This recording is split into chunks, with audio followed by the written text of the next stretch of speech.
The first time I ever sat down to start working on how to reach the people I wanted to help, within about an hour, I'd hit a roadblock. Self-doubt appeared in the form of the questions: who do I think I am? What makes me think I can speak to people? What gives me the right to think so? I'm not good enough. But I found the answer to that question is to look outwards, not to think about myself, but to focus on the people that I want to help.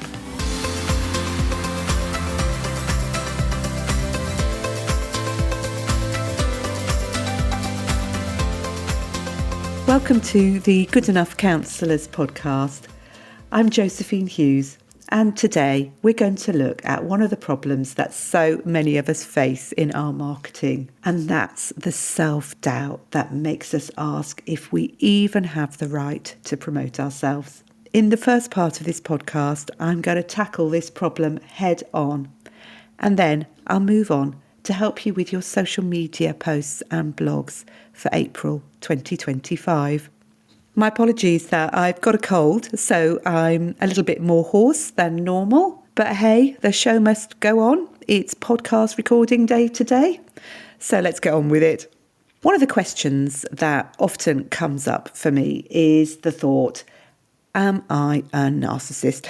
Is my output just really about trying to get attention for myself? It's a really uncomfortable feeling for me.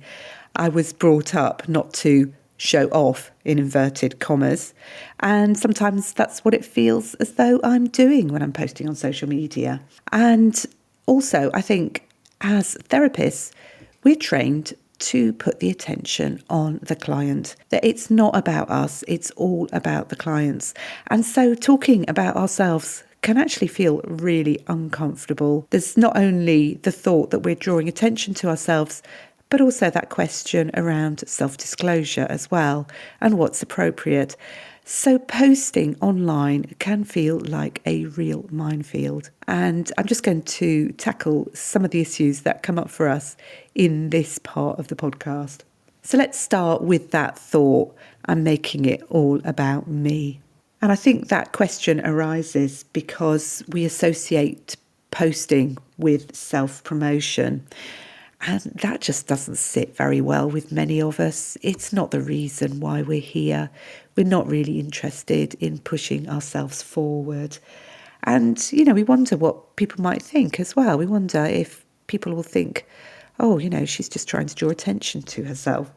But I think it's really important to reframe this.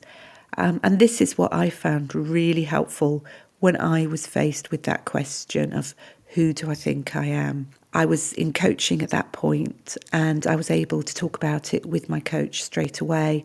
And what she said to me is, what you need to focus on is not on yourself, but on the people that you're trying to help. And so I think the reframe is really about the fact that our posts aren't about ourselves, they're actually about helping other people.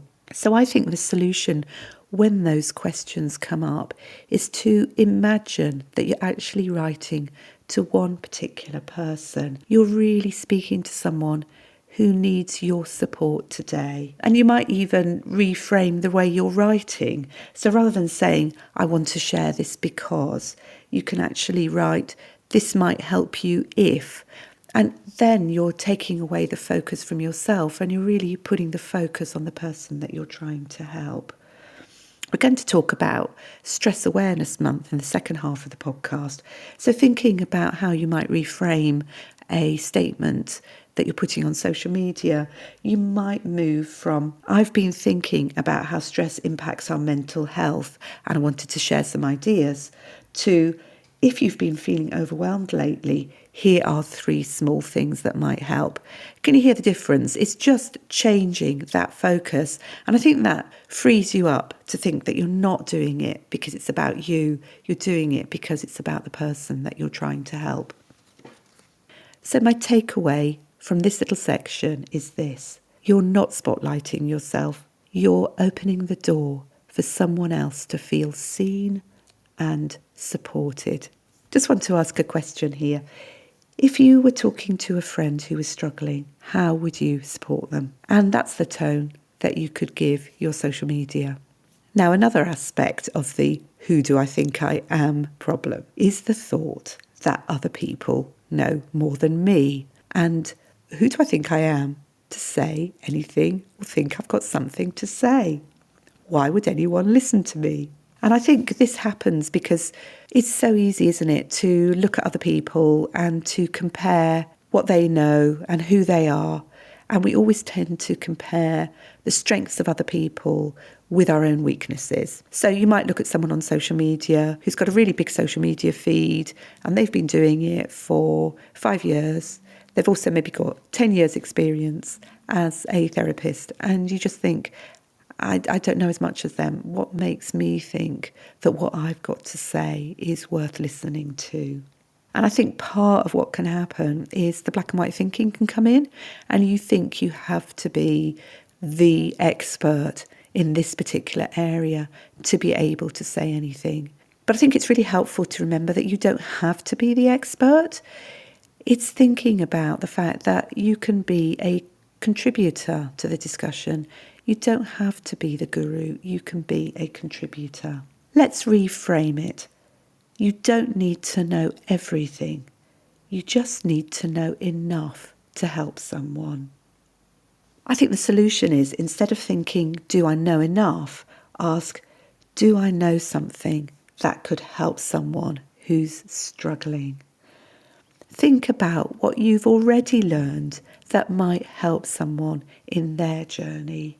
So rather than thinking, I don't have 10 years experience, so I shouldn't talk about this, think to yourself, I have actually helped people through this before, and I know that this can make a difference. So my takeaway to encourage you in this section is that you don't need to be ahead of everyone. You just need to be one step ahead of the person who needs your help.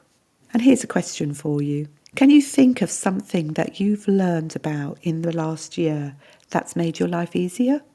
What if sharing that could make a difference to someone else? Another aspect of the who do I think I am problem is actually that fear of judgment. Because we're making ourselves vulnerable when we post on social media or share a blog. We're actually putting ourselves in the firing line for other people to say, who do you think you are?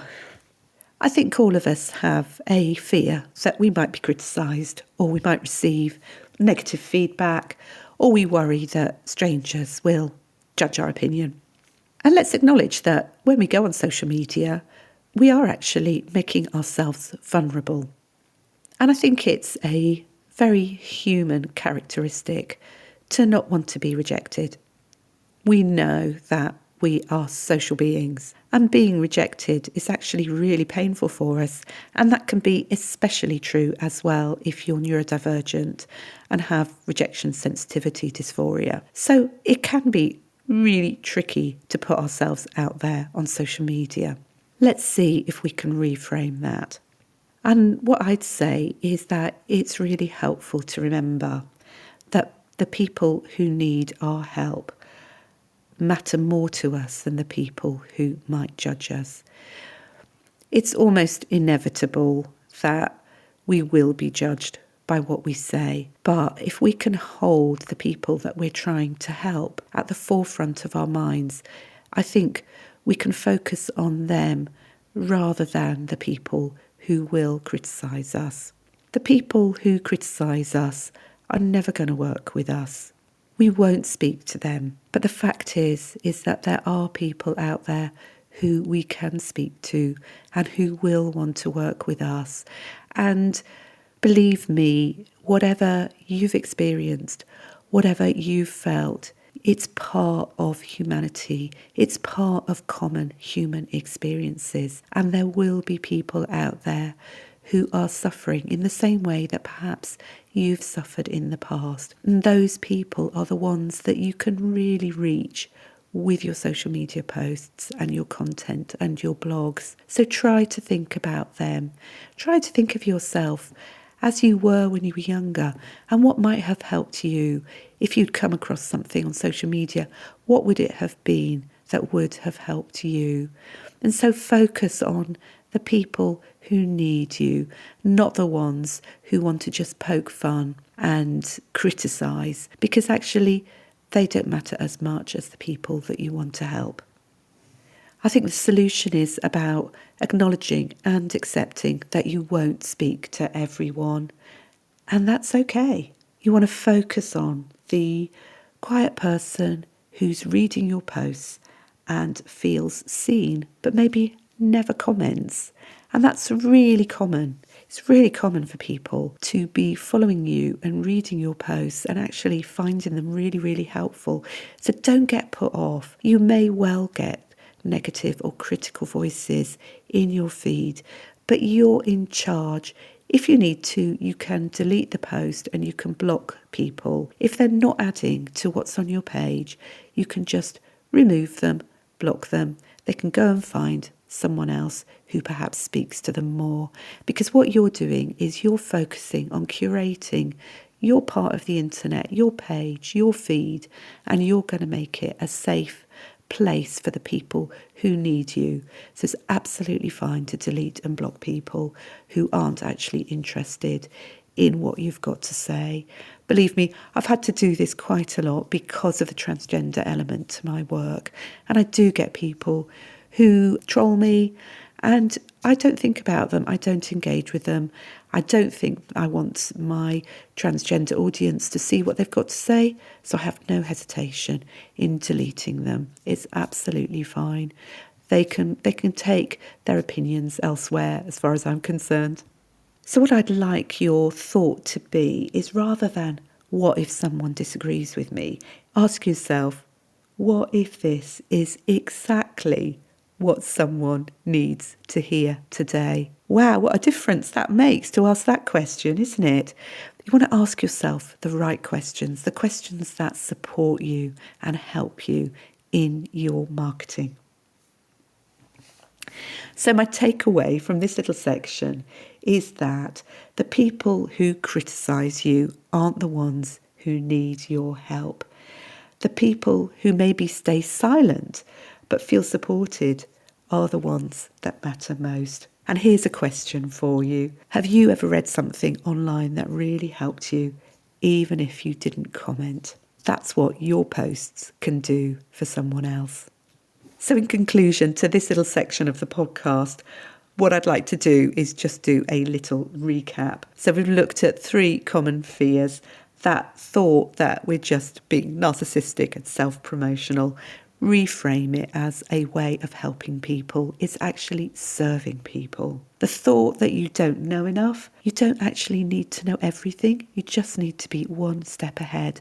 And believe me, you've got years of experience. You've been through your training. You've processed so much of what's happened in your past through your work as part of your degree or diploma.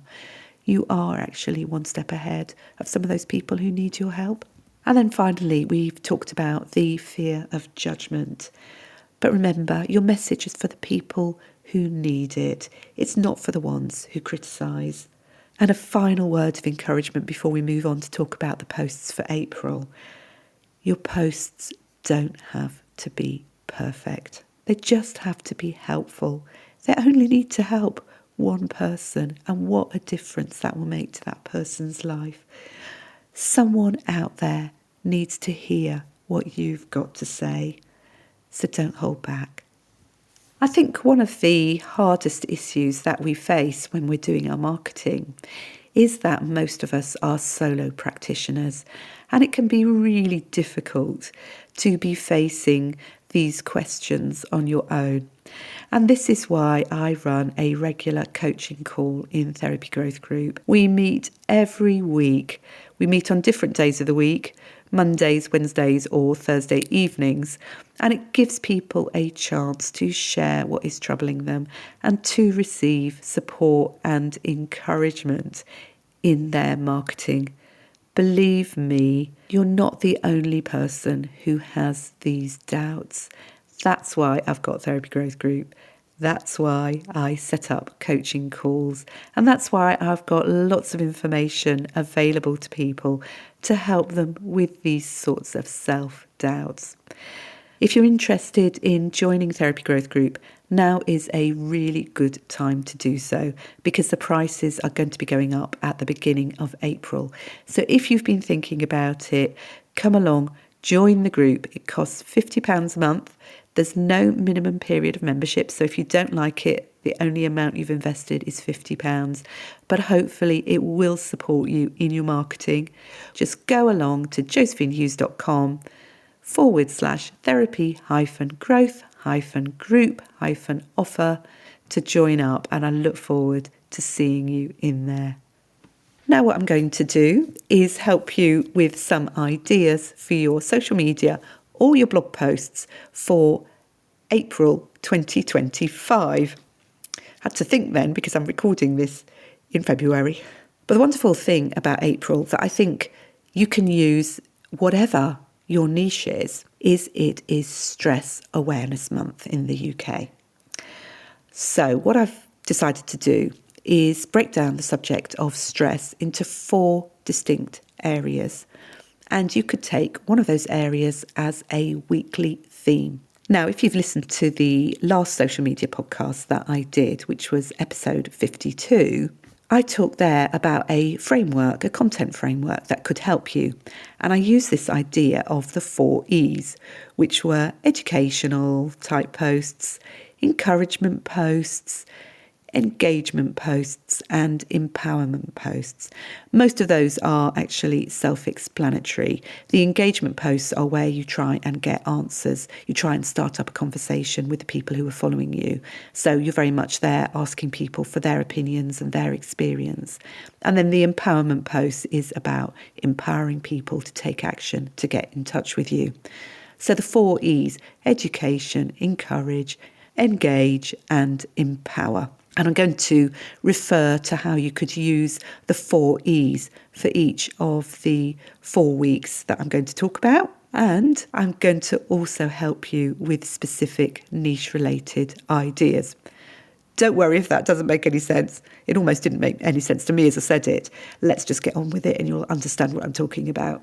So let's start with the first week of how you could talk about stress in April. And this week, I suggest what you do is talk about understanding stress, what it is, and how it might affect you. So if you were to do an educational post, you might explain what stress is, how it affects the body and mind, and the difference between everyday stress, how we all experience stress, versus when stress begins to get more chronic and actually begins to affect us more deeply.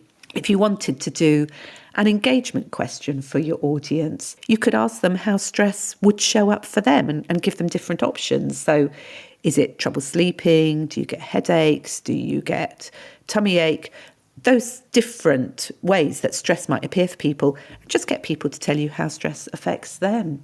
For your encouragement message, you might talk about how people are allowed to say no and they can manage their stress. Stress doesn't have to define you.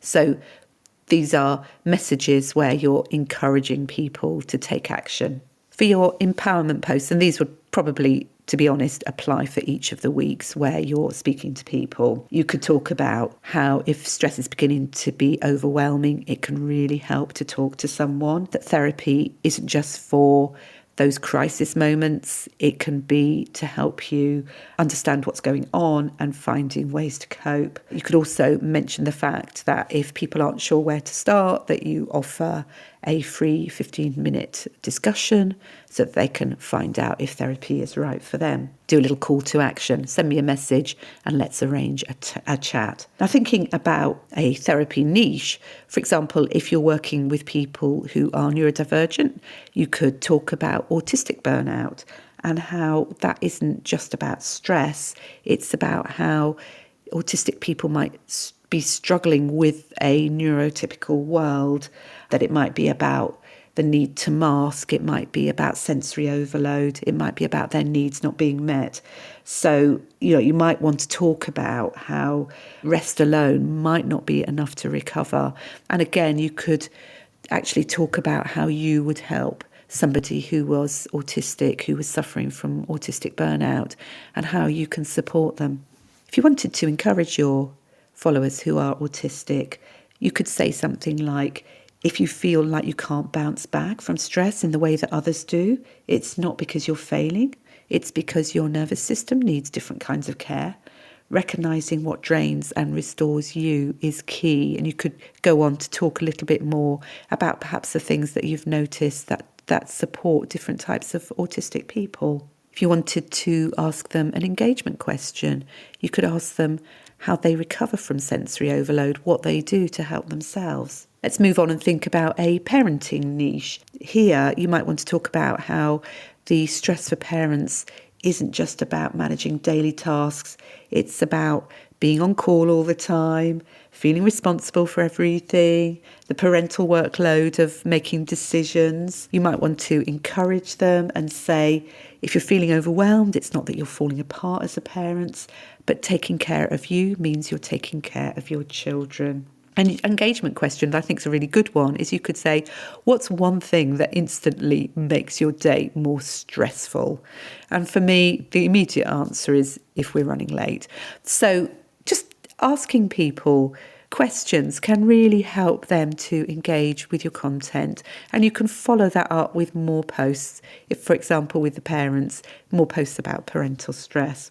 So let's move on to think about a theme for week 2. So having thought about what is stress, let's now think about practical strategies that might be able to help. So an educational post would be what you know about stress management techniques. For example, you could talk about breath work, or you could talk about movement, or something to do with nervous system regulation. Share something that maybe has worked for you, because that might help to make it quite a personal post, and that helps to engage people as well, because they like to get to know you as the therapist. Again, you could ask people for an engagement, what helps you to relax after a stressful day?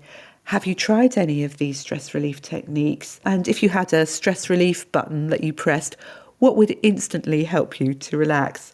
And then encouraging posts such as, if you're struggling, even small moments of calm can add up to help you. So it meets people where they're at, but it also encourages them to take a little bit of time for themselves. Let's think about it in regard to somebody who's going through the menopause.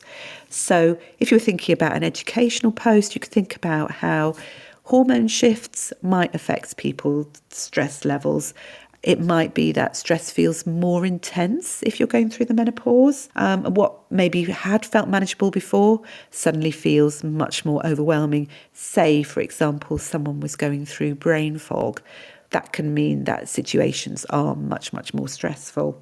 If you wanted to encourage them, you could tell them that they're not overreacting. Their body is going through real changes. And again, if you wanted to engage them, you could ask them how the menopause is affecting them and their stress levels. So, for example, do you find that stress is affecting your sleep or your mood or body differently now? Are you finding that the menopause is affecting you more?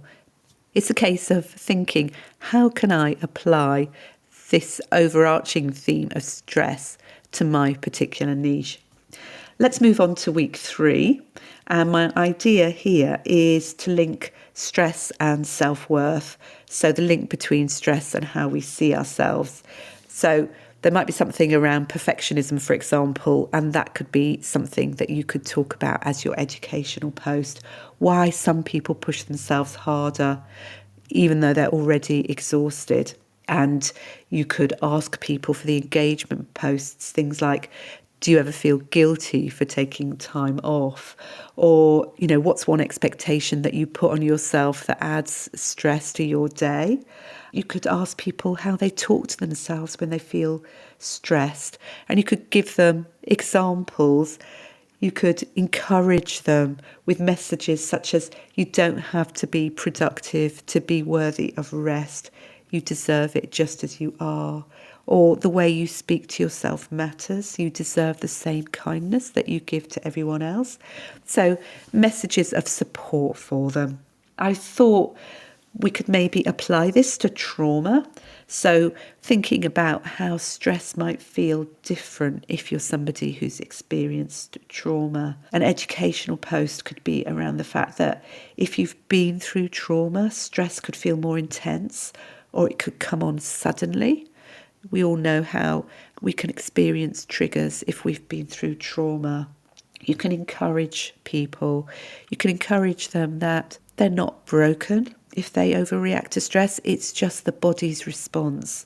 Your nervous system is doing what it's supposed to do, and how learning to regulate it can help. An engagement question for trauma could be around the subject of, have you ever felt like your body is stuck in that stress mode even after the stressful situation is over?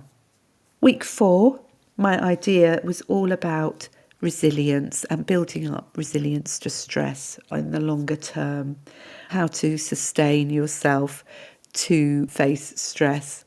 Your educational approach for this week could be the difference between doing things in the short term to deal with stress and actually making changes in the long term, and how you can build up resilience over the long term to cope with stress.